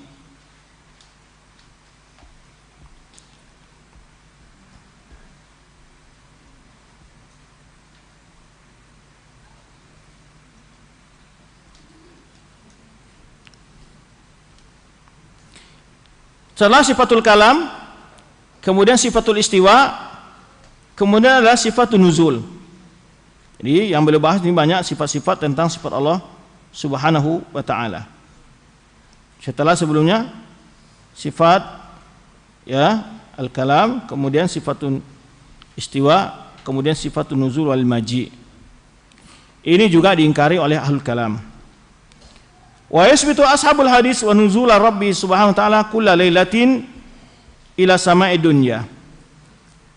Bahwa ulama-ulama hadis atau ashabul hadis menetapkan sifat nuzul bagi Allah subhanahu wa ta'ala setiap malam ke langit dunia. Itu minggar tasbihin lahu binuzul makhluqin, tanpa menyerupakan sifat nuzulnya Allah itu dengan nuzulnya makhluk, dengan turunnya makhluk. Allah memiliki sifat nuzul, tapi tidak serupa dengan sifat nuzulnya makhluk. Jangankan nuzulnya Allah diserupakan dengan nuzul makhluk, nuzul sesama makhluk, ya, turun sesama makhluk saja berbeda antara satu dengan yang lainnya. Turunnya pesawat terbang berbeda dengan turunnya apa? Malaikat Jibril berbeda dengan turunnya elang, ya, dari udara ke bumi, berbeda dengan turunnya layang-layang, atau turunnya manusia dari tempat yang tinggi ke tempat yang rendah. Berbeda-beda semua. Ya. Makanya sifat-sifat turun itu sesuai dengan zat masing-masing. Allah memiliki zat yang maha sempurna, maka tidak akan serupa dengan zat makhluk, dan tidak akan serupa pula sifat dengan sifat makhluk. Lalu dilogikakan oleh mereka, kalau begitu berarti Allah kalau nuzul ke langit dunia, menurut logika mereka, arti Allah lewat langit ke-7, langit ke-6, langit ke-5, langit ke-4, langit ke-3 dan ke-2. Mereka coba logikakan demikian. Itu logika, antum bayangkan turunnya siapa seperti itu? Makhluk. Kalau Rasulullah SAW ketika Isra Mi'raj, iya, ketika beliau Isra Mi'raj lewat dulu langit pertama, kedua, ketiga, keempat, kelima, keenam, ketujuh. Turunnya juga lewat langit ke-7, 6, 5, 4, 3, 2, 1. Itu turunnya makhluk. Adapun turunnya Allah Subhanahu wa taala, tidak ada yang tahu tentang hakikatnya. Ya, apa sama orang terjun payung turunnya dengan turun layang-layang? Sama dengan turunnya pesawat terbang? Kan nggak sama, beda-beda. Itu turun juga. Turunnya makhluk saja nggak ada yang sama, apalagi dikatakan sifat Allah, ya, sifat nuzulnya Allah seperti sifat nuzulnya makhluk. Mereka mengatakan lagi, bagaimana dengan perbedaan waktu sekarang ini? Ya, karena waktu malam di sini, siang di sana, kata mereka. Allah Subhanahu wa taala mampu dalam segala hal, jangan dikiaskan dengan makhluk. Jangan dikiaskan dengan makhluk. Jibril saja itu berada Siratul Muntaha sana bersama Rasulullah SAW. Berapa jarak antara langit dengan langit? Berapa? 500.000 tahun. 500.000 tahun apa? Suara atau perjalanan cahaya? Mereka ada mengatakan adalah perjalanan cahaya, karena cahaya lebih cepat daripada suara. Tapi berapa itu jaraknya? Beribu-ribuan juta-juta mil. Jibril turun kepada Rasulullah membawa wahyu dengan sekejap saja. Jarak yang begitu jauh. Itu makhluk Allah, Jibril. Menerima wahyu dari Allah. Ya, Allah bicara kepada Jibril, turun melewati langit itu dengan sangat cepat dan sebentar. Itu makhluk Allah, tanpa terbatas oleh ruangan-ruangan. Bagaimana dengan Allah Subhanahu wa taala? Tentu lebih sempurna.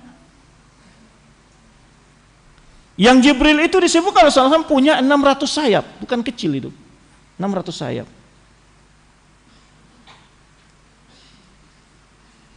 Ya. Maka tidak akan mungkin ada kesamaan antara sifat Allah dengan sifat makhluk. Maka jangan dipertanyakan. Kalau dilogikakan seperti sifat makhluk, berarti kamu menyerupakan Allah dengan makhluk.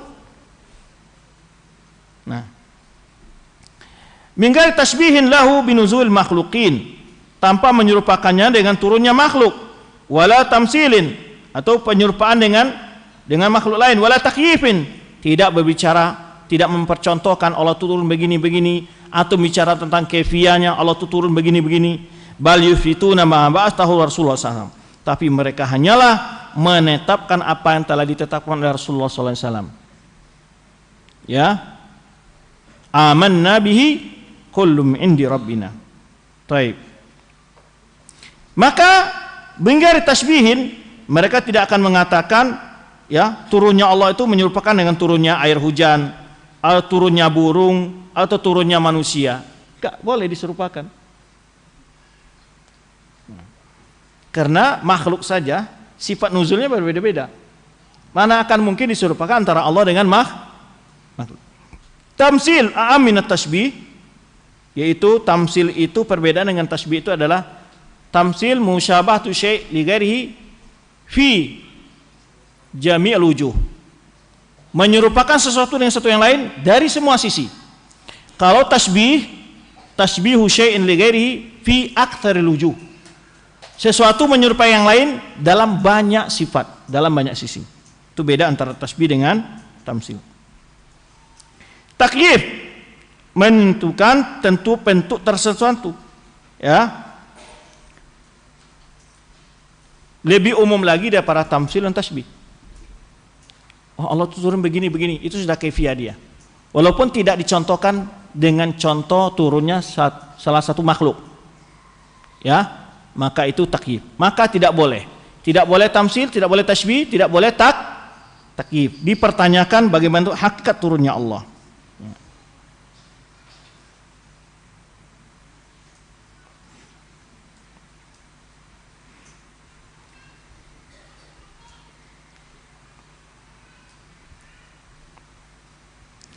Tetapi mereka orang-orang al-hadis atau as-salafus saleh menyatakan apa yang telah ditetapkan oleh Rasulullah SAW dalam sunnahnya, wa yantawuna fihi ilaihi. Mereka hanya menyerahkan, berhenti sampai di mana yang diberitakan oleh Rasulullah SAW. Mereka tidak membahas lebih dari apa yang telah dijelaskan oleh Rasulullah SAW. Mereka tidak mencoba membahas tentang kaifiyah ataupun tentang apalagi tamsilnya, ya. Wa yumirruna al-khabar sahih al-wad bi dzikrihi ala zahirihi. Mereka orang-orang al-hadis tadi, kata Imam Abu Usman Sabuni, memperlakukan khabar itu yang sahih itu sesuai dengan zahirnya. Wa yakiluna ilmahu ilallah. Mereka menyerahkan ilmunya kepada Allah, maksudnya ilmu kaifiyahnya Allah yang tahu. Ya. Dan mereka memang secara zahir karena Rasulullah SAW menjelaskan hal itu. Tidak ditakwil seperti takwilnya orang-orang al-kalam mengatakan, oh maksud dari turun itu turunnya malaikat. Oh maksud dari turun itu turun rahmat Allah. Itu takwil-takwil mereka. Kalau seandainya rahmat Allah turun, ngapain sampai ke langit dunia? Gak dapat apa-apa orang di dunia, hanya sampai langit. Kalau yang turun itu malaikat, tidak akan mungkin malaikat berkata kepada manusia, may yad'uni fa astajibalah wa may yastaghfiru wa ana aghfirullah. Mungkin malaikat mengatakan, siapa yang menyuruh aku akan kabul permintaannya, siapa mohon ampun aku akan ampuni. Mungkin kalau malaikat mengatakan demikian. Ya. Taib. Dan itu salah satu waktu yang dianjurkan kita untuk qiyamul lail kepada beribadah di hadapan Allah Subhanahu wa taala. Kemudian juga wa kadzalika isbituna ma anzalallahu taala ismuhu fi kitabi. Ini bicara tentang nama-nama Allah. Demikian pula mereka ahlul hadis, ya, menetapkan apa yang diturunkan Allah Subhanahu wa taala, ya, yang mulia namanya dalam kitabnya. Ini nama-nama Allah. Ya, azza ismuhu fi kitabi, yang nama Allah mulia dalam kitabnya. Mereka juga menetapkan dari min sifatul maji wal ityan. Sifatul maji dan ityan. Ya. Fi qouli azza wa jalla, dalam firman Allah Subhanahu wa taala berkata, hal yanzuruna illa ayyatihumullahu fi dhulalin minal ghamai wal malaikati. Ya. Hal yang turuna illa ayyatihumullahu fi dhulalin minal ghamai wal malaikat. Tiadalah hal yang mereka tunggu kecuali datangnya Allah kepada mereka fi dhulalin, ya, dalam dhulal itu adalah bayang-bayang awan, ya, dari naungan awan, minal ghamam, awan, dan juga para malaikat. Ini sifat ityan, Allah datang. Maka Allah akan datang menghisab hamba-hambanya kala di akhirat. Lalu orang juga berpikir, ketua Allah datang pakai apa? Naik onta, pesawat, naik. Ityanullah, Allah hanya menyebutkan sifat ityan, tidak menyebutkan bagaimana kaifiyah. Ya. Taib. Ketika disebutkan telah datang bulan Ramadan, beda dengan disebutkan telah datang si fulan. Kan beda-beda. Walaupun dia datang itu sama makhluk, kan berbeda-beda kedatangannya. Ya kan? Jadi kata-kata ityan pun tidak boleh dikatakan bahwa ityan Allah sama dengan ityannya makhluk. Datangnya Allah seperti datang makhluk, tidak. Tapi Allah memiliki sifat ityan. Sesuai dengan yang Allah sebutkan dalam Al-Quran, hal yang zuruna illa ayyatihumullahu fi dhulalin minal ghamami wal malaikatu waqud. Ya. Tiada mereka tunggu kecuali datang kepada mereka Allah dalam naungan dari bawah naungan awan, yaitu, dan juga para malaikat. Nah di sini jelas yang datang itu Allah. Orang al-kalam mentakwil maksudnya amrullah, kata mereka.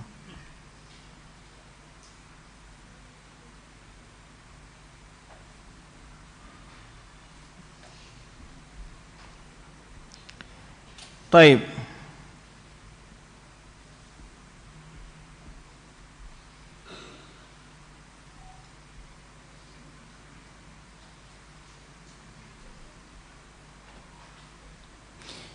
Pertama tadi kita katakan segala sifat-sifat Allah diimani makna dan lafadznya, adapun kaifiyahnya hanya Allah yang tahu. Dan tidak ada satupun dari sifat Allah yang mirip dengan sifat makhluk. Wa jaa rabbuka wal malaku saffan saffa. Dan telah datang Rabbmu dan malaikat dalam keadaan berbaris-baris. Ini sifat majid bagi Allah Subhanahu wa taala. Wa jaa rabbuka. Wa qara'tu fi risati Syekh Abi Bakar Ismaili ila ahli Jailan. Aku membaca sebuah risalah karya Syekh Abu Bakar Ismaili kepada penduduk Jailan. Innallaha subhanahu wa ta'ala yanzul ila samai dunya ala masaha bihil khabaru.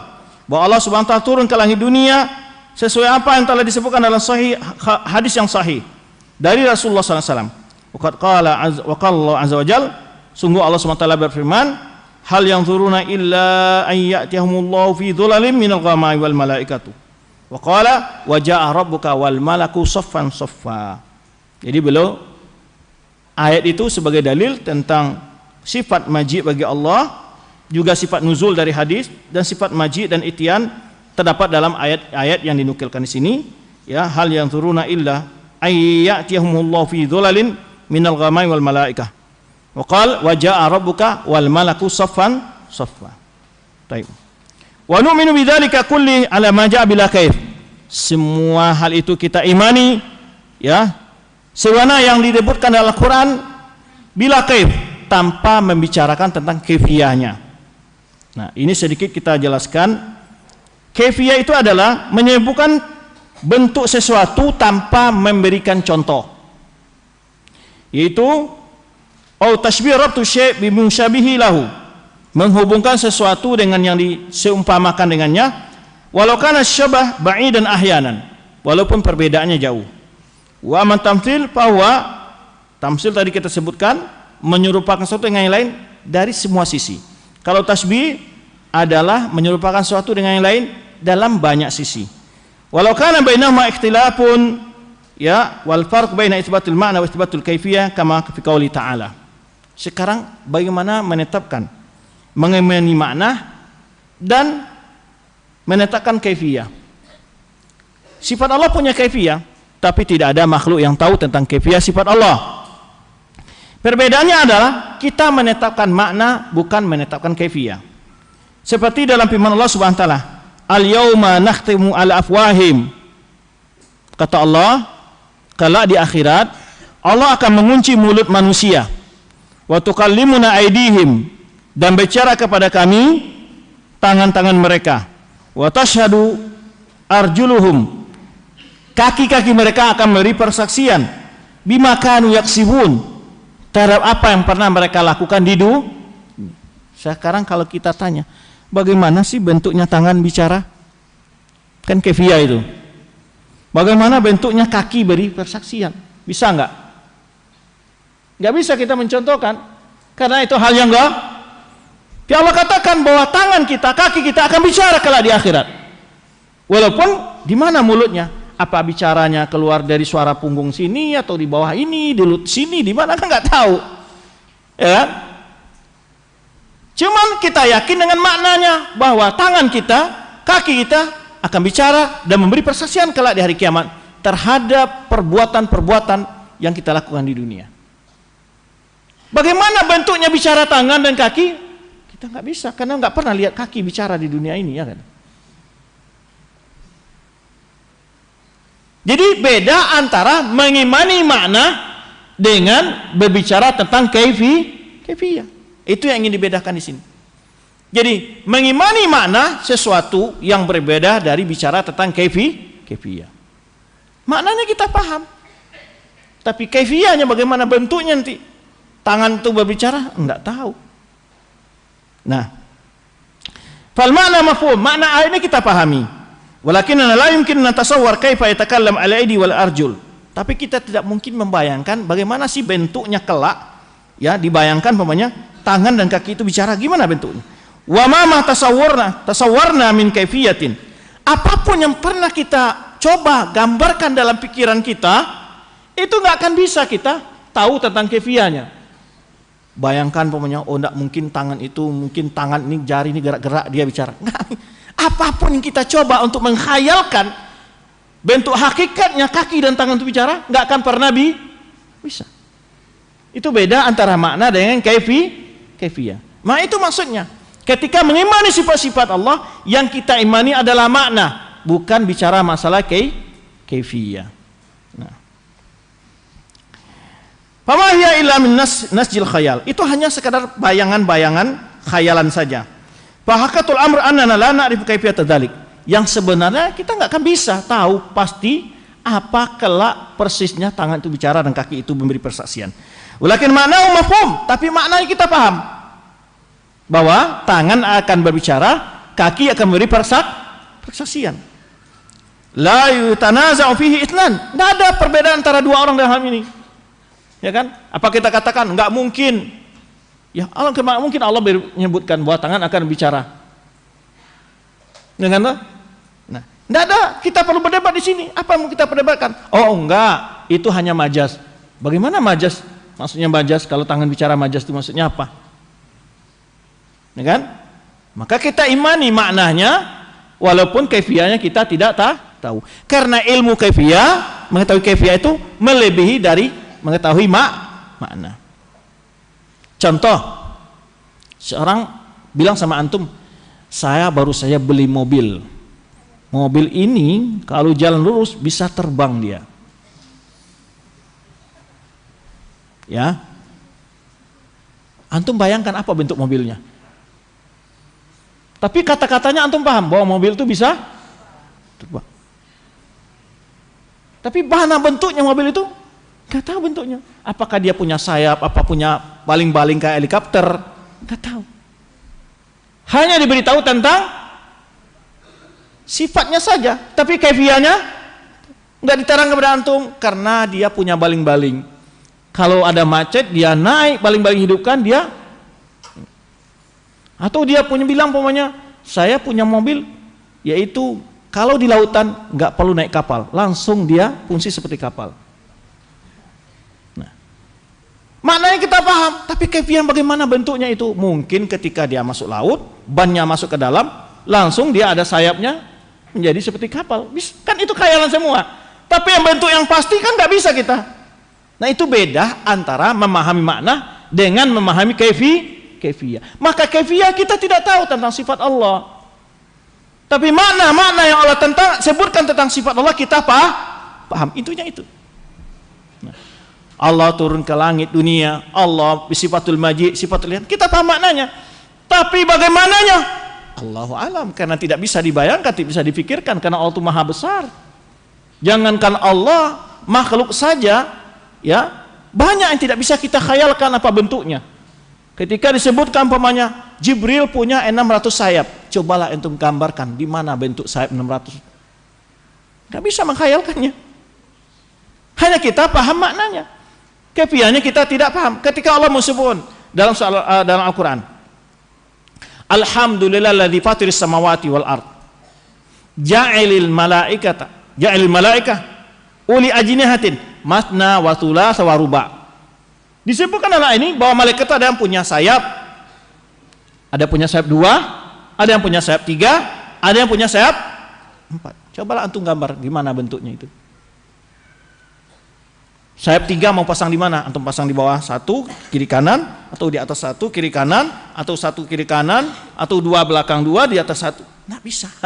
Tidak akan temu kaifiyahnya. Banyak sekali perkara-perkara gaib hanya kita tahu maknanya dan tidak bisa mengetahui tentang kaifiyah.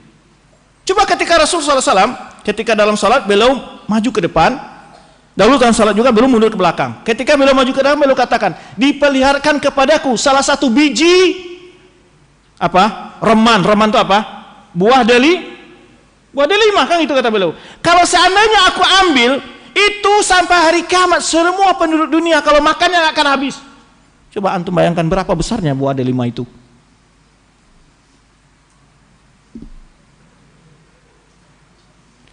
Maka banyak perkara dalam kehidupan ini kita hanya bisa memahami makna dan kita tidak memahami kaifiyah. Sama dengan roh.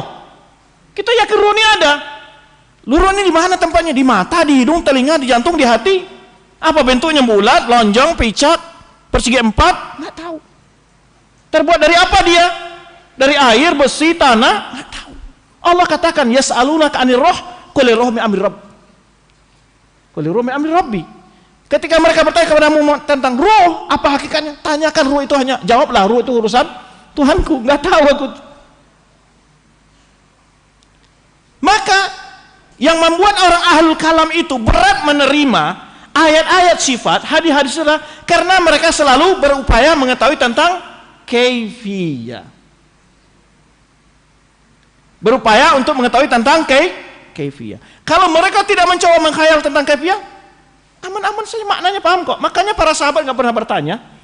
Bukan berarti sahabat di masa Rasulullah tidak ada yang juga yang agak kurang cerdas, banyak juga, tapi nggak pernah bertanya karena memang ayat ini sudah jelas sifat Allah bukan sifat makhluk. Maka tidak mungkin dikiaskan, diserupakan dengan sifat makhluk. Jangankah sifat makhluk, sifat Allah dan sifat makhluk diserupakan, sifat sesama makhluk jangan mungkin diserupakan. Sebenarnya telah kita contohkan berkali-kali, ya kan? Apakah yang dikatakan umpamanya sifat apa sayap Jibril itu seperti sayap elang? Nggak mungkin. Tak bisa dikiaskan. Masing-masing sifat itu sesuai dengan zatnya. Baik. Demikian pula tanduk maunya. Rasulullah menyebutkan setan itu punya tanduk, ya kan? Baik. Apa bentuk tanduk setan itu? Seperti tanduk kijang, seperti tanduk rusa, seperti tanduk apa lagi? Sapi, tanduk apa? Nggak bisa antum, karena itu hal yang gaib, nggak bisa antum khayalkan bagaimanapun. Ya, nah itulah yang dimaksud. Kalau makna bisa dipahami, kaifiyah memang tidak akan mungkin kita bisa jangkau untuk kita mengerti, nggak mungkin. Karena hal yang gaib. Taib.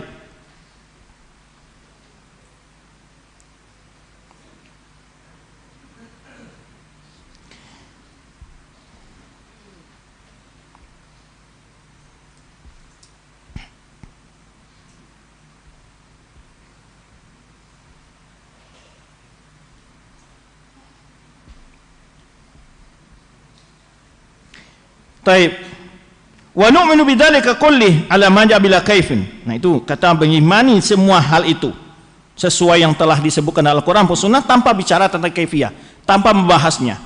Falau syaa subhanahu wa ta'ala yubayyana lana kaifiyata dzalika fa'ala. Kalau Allah ingin menjelaskan kaifiyah sifatnya kepada kita, Allah mau, bisa, mampu. Tapi Allah tidak menjelaskan kaifiyahnya.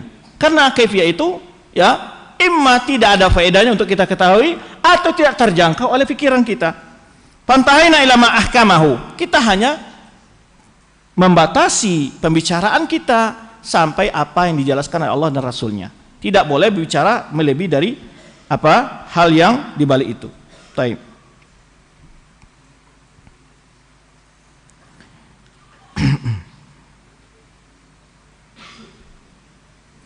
Wa kafafna anna alladhi yatashaba idza kunna qad umirna bihi fi qouli azza wa jal. Maka kita berhenti dari perkara-perkara yang akan menimbulkan keraguan, yatasyabah. Karena kita telah diperintahkan dalam firman Allah Subhanahu wa taala, "Huwallazi anzala 'alaikal kitab minhu ayatun muhkamatun hunna umul kitabi wa ukhra mutasyabihat." Kata Allah, dialah yang telah menurun kepada engkau hai Muhammad Alkitab, Al-Qur'an, minhu ayatun muhkamat. Di antara isi Al-Qur'an itu ada ayat-ayat muhkamat. Ayat muhkamat itu apa? Ayat yang jelas-jelas makna dan kaifiyahnya, ya, atau bisa dibicarakan tentang kaifiyahnya. Ketika cumanya, ya alladzina amanu idza qumtum ila salati faghsilu wujuhakum wa aydiyakum ilal marafiq. Ini ayat bisa bicara tentang kaifiyah enggak? Bisa. Bagaimana bentuk berwudu?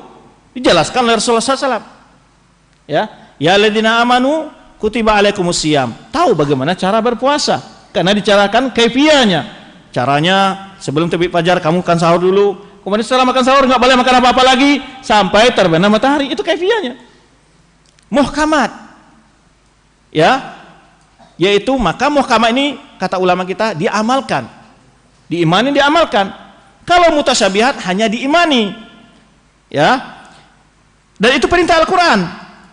Hunna umul kitab. Isi Al-Quran yang muhkamat itu adalah isi yang jumlahnya sangat besar, umul kitab, ya. Wa akhara mutasyabihat, di sana ada ayat-ayat mutasyabih. Mutasyabih dari mananya? Dari kaifiyahnya, bukan maknanya. Maka Fa amal ladzina fi qulubihim zaygun, orang yang dalam hatinya terdapat penyakit, mereka melakukan hal-hal yang mengikuti apa yang tasyabah. Fa yatabun tasyabaha minhu. Mereka akan mengikuti hal-hal yang tasyabuh itu, yang meragu-ragukan itu. Ibtiqa al-fitnah ta'wili. Mereka yang mencari fitnah dan mencari takwil-takwilnya. Mencari takwil-takwilnya perkara-perkara yang mutasyabihat. Ini adalah sikap yang tidak benar. Wa ma ya'lam ta'wilahu illallah, karena tidak akan tahu takwilnya kecuali hanya Allah Subhanahu wa taala. Warasikhuna fi ilmi, adapun orang-orang berilmu, mereka berkata tentang ayat mutasyabihat. Apa kata mereka? Amanna bihi, kami beriman, kami percaya. Ya, kullu min indi rabbina, semuanya datang dari sisi Tuhan kami, baik ayat muhkamat maupun ayat mutasyabihat. Wa ma yadzakkaru illa ulul albab, tidaklah akan mengerti mendapat pelajaran itu kecuali orang-orang memiliki pemikiran. Baik, itu yang dapat kita bahas dalam pembahasan kali ini.